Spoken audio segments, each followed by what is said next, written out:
మీ ఎలాంటి వ్యాపార ప్రకటనలకైనా వెంటనే మా ఛానల్ సంప్రదించండి. ప్రస్తుతం మనతో పాటు ప్రముఖ ఆధ్యాత్మికవేత్త వేదిక్ ఆస్ట్రాలజర్ అవినాష్ దాస్ గారు మనతో ఉన్నారు. సో మరి ఉగాది రాశి ఫలితాల్లో భాగంగా కన్యా రాశి వాళ్ళకి ఏ విధంగా ఉంటుంది సంవత్సరం అనేది గురువుగారు మాట్లాడి తెలుసుకుందాం. నమస్కారం గురుగారు. నమస్కారం అండి. ఓం నమ శివాయ, ఓం నమో వెంకటేశాయ. కన్యా రాశి వాళ్ళకి ఈ పరాభవ నామ సంవత్సరం ఎలా కలిసి రాబోతుంది? షడ్రుచుల్లో ఏ రుచి ఎక్కువగా తగిలే అవకాశం కనిపిస్తుంది? ఎటువంటి జాగ్రత్తలు తీసుకోవాలి వీళ్ళు? మంచి రుచులే తగులుతాయండి. ఆదాయం వ్యయం సమానంగా ఉంది. రాజపూజ్యం 8, అవమానం 11. సో గ్రహస్థితి ఇప్పుడు చూద్దాము. గురువు 10వ ఇంట్లో, కేతువు 12, రాహు 6, శని 7. ఓకే, సో ఇప్పుడు మనకు చెప్పేది ఏంటి? ఫస్ట్ ఆఫ్ ఆల్ కేతువు 12, రాహు 6 అంటే జాబ్ అనేది కంపల్సరీగా రావడం జరుగుతుంది. ఎవరైతే ఇంతకాలం నుంచి వేచి ఉన్నారో, చాలా బాధపడుతుంటారు, నాకు జాబ్ లేదు.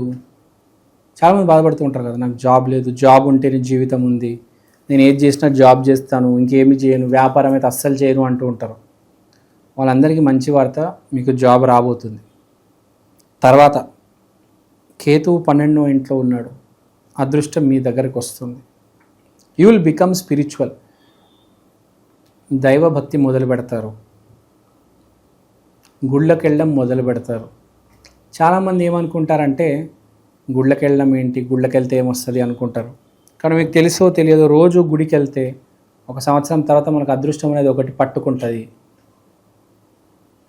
1 డేలో ఏం కాదు, కానీ 1 ఇయర్లో చాలా జరుగుతాయి. డైలీ గుడికి వెళ్తే కంటిన్యూస్గా చాలా మంచిది. చీమ కూడా మీకు తెలుసు, ఒక రవ్వ చక్కెర తీసుకెళ్తూ ఉంటుంది, కానీ అది ఎక్కడైతే దాచిపెడుతుందో మీరు చూడాలి, మీకు అర్థమవుతుంది. ఎంతకాలంలో ఎంత అమౌంట్ అది సేవ్ చేసుకుంటుందో, వర్షాకాలంలో దానికి అది పనికి వస్తుంది, వాళ్ళ ఫ్యామిలీకి పనికి వస్తుంది. సో ఇక్కడ పాయింట్ ఏంటి, మీకు అదృష్టం అనేది పట్టబోతుంది. దానికోసం మీరు గుడికి వెళ్ళాలి, రెగ్యులర్గా వెళ్ళాలి, వెళ్తే మంచిది. అదృష్టమే చాలా ఇంపార్టెంట్ రోల్ ప్లే చేస్తుంది జీవితంలో. ఏ జాబ్ అయినా అవ్వచ్చు, వ్యాపారం అవ్వచ్చు. అసలు ఫ్రాంక్గా నేను చెప్పాలంటే జీవితంలో అదృష్టమే మొత్తం. మీరు ఏ ఇంట్లో పుడతారు, మీ కలరు, మీ హైటు, మీ మాట, మీ ఆలోచనలు, మొత్తం అదృష్టమే జీవితంలో. చాలామంది కష్టం అనుకుంటూ ఉంటారు, ఇది అది కష్టం ఏదో ఊరికి ఒక ఫ్యాక్టర్. ఇట్స్ ఆల్ అదృష్టం, నథింగ్ ఎల్స్. జీవితం ఈజ్ నథింగ్ బట్ లక్. ఆ అదృష్టం కోసమే చెప్తున్నాను, గుడికి వెళ్ళండి మీరు ఈ సంవత్సరం స్పెషల్గా. తర్వాత జాబ్ అయితే వచ్చి తీరుతుంది. ఫ్లాట్ కొంటారు, ల్యాండ్ కొంటారు, కానీ లోన్ మీద కొంటారు. మామూలుగా చాలామంది ఫుల్ పేమెంట్ ఇచ్చి కొంటూ ఉంటారు, కానీ మీరు మాత్రం లోన్ మీద కొంటారు. ఫ్లాట్ కావచ్చు, ల్యాండ్ కావచ్చు. వ్యాపారం కూడా లోన్ తీసుకొని మొదలు పెడతారు. ఎవరైనా కన్సల్టెన్సీ పెట్టుకుంటే బాగా క్లిక్ అవుతుందండి, ఎస్పెషల్లీ జాబ్ కన్సల్టెన్సీ. సొసైటీలో మంచివాడుగా గుర్తింపు వస్తుంది. తర్వాత శని 7వ ఇంట్లో ఉన్నాడు. వ్యాపారం ఎస్పెషల్గా డైలీ, అంటే డైలీ మనకు ప్రాఫిట్ వచ్చే వ్యాపారం. ఫర్ ఎగ్జాంపుల్ రోడ్డు మీద పల్లీలు అమ్ముతున్నాం, లేకపోతే రోడ్డు మీద పునుగులు, అలా డైలీ వ్యాపారం అంటారు చూడండి. డైలీ పెట్టుబడి, డైలీ రాబడి, అంటే రోజు ఎంతో కొంత వ్యాపారం మీకు తిరిగిస్తూ ఉంటుంది. అలాంటి వ్యాపారాలు పెట్టుకుంటే చాలా మంచిది. కొన్ని ఉంటాయి మంత్లీ వ్యాపారాలు, ఒక సబ్స్క్రిప్షన్ ప్లాన్ అనుకోండి, అది కూడా ఒక వ్యాపారం. మంత్లీ తీసుకుంటారు కదా, అలా కాకుండా డైలీ వ్యాపారం, పునుగులు, బజ్జీలు, బట్టల షాపులు. సో డైలీ ఇచ్చే వ్యాపారం ఏదైనా ఉంటే అలాంటి వ్యాపారాలు బాగా కలిసి వస్తాయి. సో ఎవరైనా వ్యాపారం పెట్టాలనుకుంటే అలాంటివి పెట్టండి కన్యా రాశిలో. ఇప్పుడు సినిమా అంటే ఎప్పుడో ఒకసారి వస్తుంది కదా, ఇవాళ ఇంత పెట్టాలి, రేపు తర్వాత కొన్ని సంవత్సరాల తర్వాత ఎంత వస్తుంది, అలా కాకుండా డైలీ వ్యాపారం ఏదైనా. ఆటో నడపడము, ఏదైనా ఆటో కొనాలంటే ఆటో కొనేయండి, ఆటో నడపండి మంచిగా. ఏ వైజాగ్లో, విజయవాడలో, హైదరాబాద్లో ఎక్కడ నడుపుతారో అక్కడ నడపండి. మంచి గిట్టుబాటు, మంచి పెట్టుబడి, మంచి డబ్బులు వస్తాయి. సో రోజు వీధి కూలి చేయడం వల్ల డబ్బులు వస్తాయి కదా.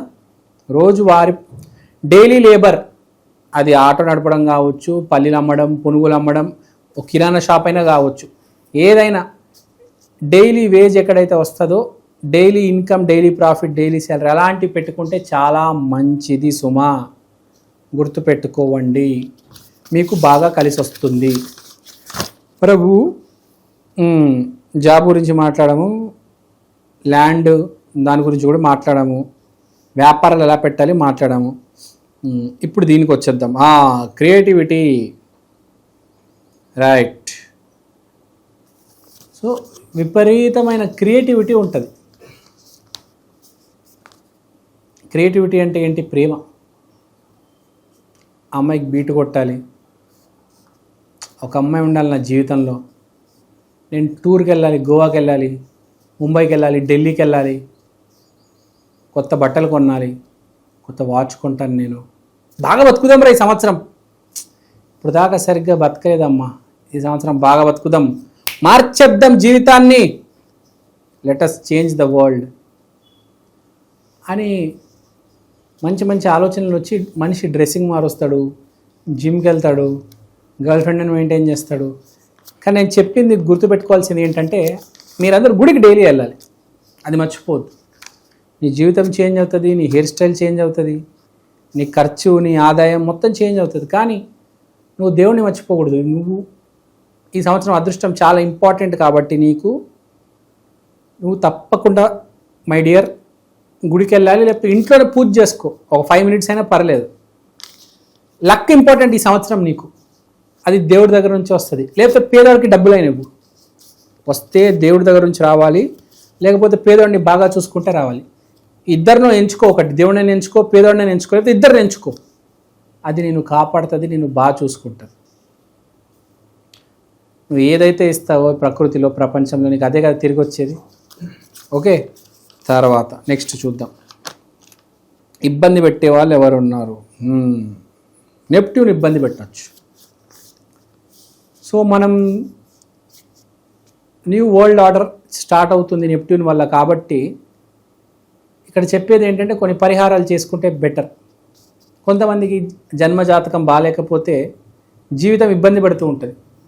చాలా పెద్ద పదం వాడాను నేను, జీవితం. ఎందుకంటే అక్కడ జన్మజాతకం అని పదం వాడాను కాబట్టి ఇక్కడ ఇది వాడాల్సి వచ్చింది.